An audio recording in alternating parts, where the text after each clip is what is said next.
The movie begins with Candy, who works as the host of a late-night radio show called Nightmare Radio, where she specializes in telling horror stories and strange urban legends. Before every broadcast, she warns her listeners that if they're easily frightened, they should turn off the radio because they won't be able to sleep after hearing the terrifying stories she's about to tell.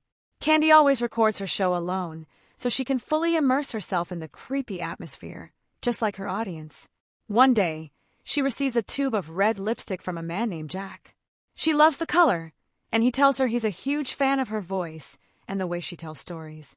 Before going on air, she decides to put on the lipstick he sent her. She begins with the story of a woman who lives alone with her husband in a deserted neighborhood where every house looks exactly the same, yet they're all empty. She used to work as a photographer but can no longer find work, while her husband still has a job. Even though his paycheck is small, it's better than nothing. They're forced to stay there because they can't afford to live anywhere else. As time passes, the woman becomes increasingly lonely since there's no one around. One night, she's awakened by strange noises outside. Looking through the window, she sees several foxes digging through the trash for food. The next morning, she goes outside and starts photographing them. She's thrilled to finally have something to occupy her time, and before long she becomes deeply attached to the foxes. They become part of her daily life, and she even learns their habits. Whenever her husband leaves for work, she spends her days following and photographing them. One day, her husband picks up her camera and realizes every single photo is of foxes. Confused, he asks why she's become so obsessed with them. Suddenly, she runs away from him. He notices she's running in an unnatural way, and then she disappears for 4 days. He searches everywhere but can't find any trace of her. A few days later, the foxes return to search through the trash again. The husband steps outside and sees a fox staring directly at him with the exact same eyes as his missing wife. He's convinced it's really her.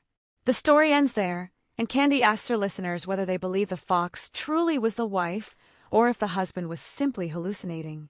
After taking a short break, Candy receives a phone call from someone claiming to be Jack. He tells her he noticed she wore the lipstick he sent and says it looks beautiful on her.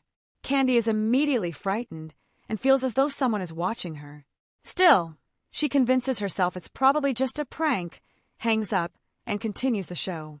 Her next story follows a young man watching television when he suddenly sees a masked killer murdering a girl inside his neighbor's house. The disturbing part is that the crime scene appears to be directly outside his own apartment door. He opens the door to investigate but finds nothing. Moments later, the girl suddenly appears in front of him, followed by the masked man. The exact same events he had just watched on TV begin unfolding in real life. The killer murders the girl, but she unexpectedly gets back up and starts running. The masked man then charges toward the young man. He barely escapes into his apartment and calls the police. Soon afterward, another vision appears on the television, showing the masked killer attacking and murdering him as well. Candy leaves her audience wondering how this could have happened. Was he trapped in a parallel universe, or was there another explanation? She ends the story there.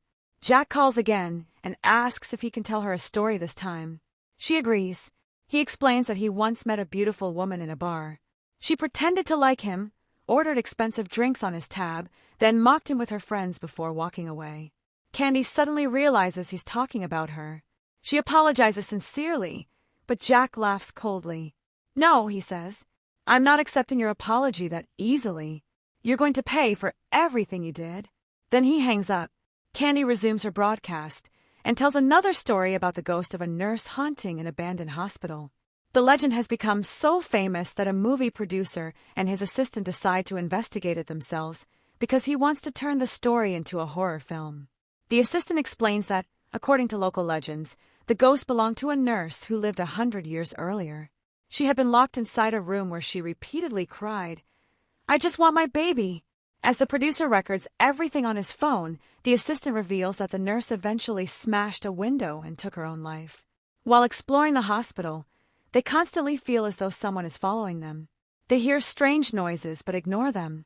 Eventually, they reach the maternity ward, where the assistant explains that the nurse's baby was killed immediately after birth because the child was severely deformed. Looking at an old photograph lying on the floor, she realizes her own grandfather was the doctor responsible for the baby's death. She refuses to believe he could have committed such a horrific crime. Suddenly, they hear a baby crying behind them. Every door slams shut, trapping them inside. The ghost appears behind the producer and attacks him. Terrified, the assistant begs the spirit to let them leave. The ghost answers with only one sentence: "I want my baby." The assistant realizes they found the real spirit they came searching for. The ghost brutally kills the producer right before her eyes. She runs until she reaches the room where the nurse had once been imprisoned, but the door locks behind her, and the ghost murders her as well. After finishing the story, Candy receives another phone call from Jack. "Your time is up," he tells her. "Now it's time for your punishment." She immediately calls the police, but it's already too late. Jack has entered the radio studio. He's holding a bottle of liquor in one hand and an axe in the other. Candy runs into the restroom to hide. Jack follows her and says, "You've spent years scaring people with your stories. Now it's your turn to experience what they feel." He then tells her one final story. Two sisters, both doctors, were driving to visit their mother in another town. They stopped near a small store to buy supplies, but one sister discovered it was closed. Suddenly, a man pulled up in his car, desperately begging for medical help. The other sister became convinced he was trying to kidnap her. Looking inside the car, she saw a woman bleeding heavily and crying for help. Instead of believing him, she called the police and began chasing his vehicle. Eventually, she rammed his car from behind, causing it to crash into a massive tree. Everyone inside the vehicle was killed. When she finally approached the wreckage, she discovered a newborn baby lying on her sister's lap. Only then did she realize the horrifying truth. Her sister had willingly gone with the man because he had recognized she was a doctor and desperately needed help delivering his wife. Everyone died because she acted too quickly and judged the situation without knowing the truth. She spent the rest of her life consumed by guilt, knowing she was responsible for the tragedy. Standing outside the restroom, Jack tells Candy, "That story really happened. Unlike your fake horror stories, this one is real. And that's exactly what you did to me. You judged me the moment we met and mocked me in front of your friends without ever letting me explain myself." He orders her to open the door or he'll break it down. He begins smashing it with the axe. Terrified, Candy unlocks the door and Jack walks inside.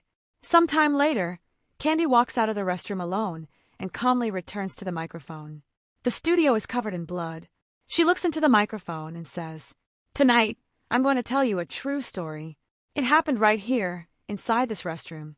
The movie then reveals that Candy killed Jack by hacking him to pieces with the axe. She ends her broadcast by saying, "You're listening to Nightmare Radio." And that's how the movie ends. Thanks for watching. Don't forget that your opinion matters, so be sure to leave a comment and subscribe to the channel.